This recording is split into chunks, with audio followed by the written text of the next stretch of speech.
we've essentially never commissioned an art film. But I'd be surprised if in Canada it got a regular network broadcast. Maybe there's a slot on CBC or NFB, on a TVO, but I'd be surprised, frankly, if even a Wim Wenders arts film got a network broadcast in Canada. We rarely commission art documentaries. That's unfortunately just a matter of budget and economics here. I have no hope whatsoever of anybody making art in a broadcast format. I don't believe anybody could be so foolish as to entertain the idea.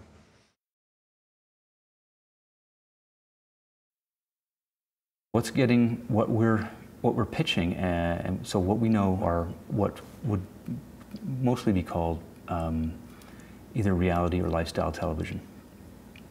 They are most often either host or personality driven. They can veer into verite, but often are very, very formatted in terms of what is going to happen in each act and how resolution comes about. Most broadcasters are looking for series right now, sort of formatted series where the independent community still gets licenses to contribute to those series. So they're still producing documentaries for these series.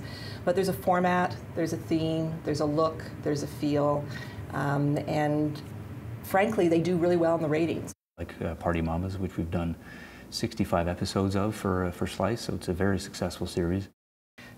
These are mothers throwing parties for their offspring.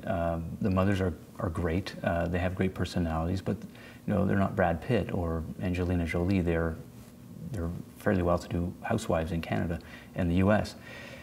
You and your colleagues are probably most interested in is what they call vaguely point-of-view documentaries, where there's an authorial point of view. They're kind of verite documentaries done over time about interesting and quirky topics. Broadcast is not so interested in those at this stage. TVO is one of the few broadcasters that actually still commissions one-off docs. We're looking for social issue documentaries, point of view social issue documentaries, contemporary, unfolding stories, things that give us a snapshot of society within its time.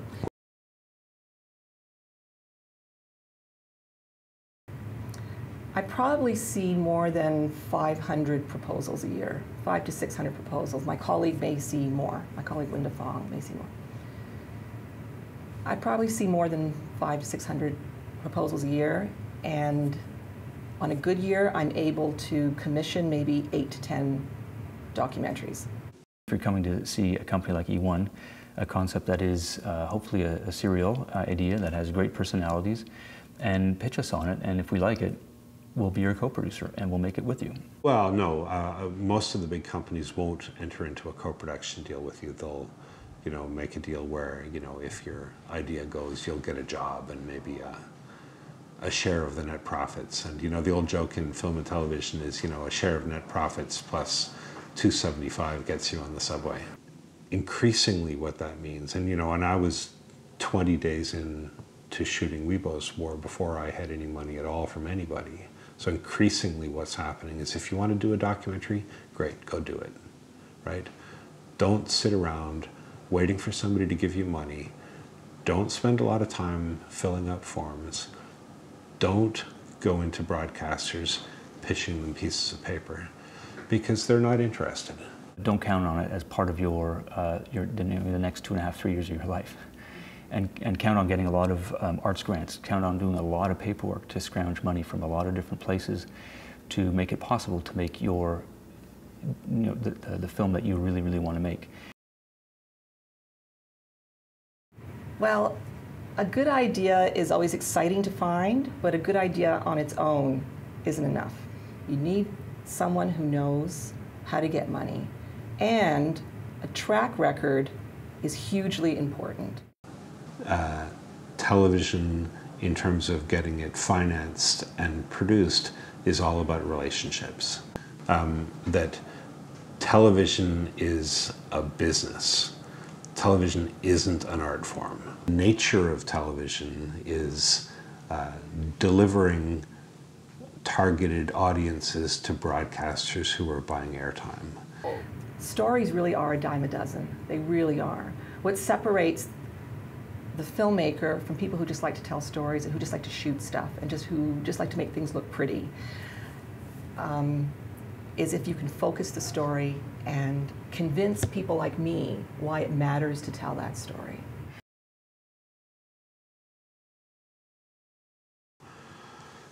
The home for documentaries now is increasingly film festivals, iTunes, Netflix, DVD, educational and non-theatrical markets, with a TV pickup at some point along the way. We get a lot of students that come out of film school and they inquire about how they can get into documentaries.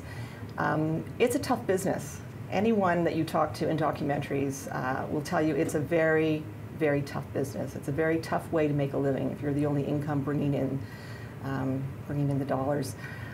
Nevertheless, there's never any shortage of people who want to get into documentaries. And I think especially now, the technology is so accessible. It's really democratized who can become a filmmaker. So you can go to a Best Buy and get fantastic equipment that gets you pretty darn close to broadcast quality. You just realize that you've expanded the pool of people who now become our storytellers. And also, there's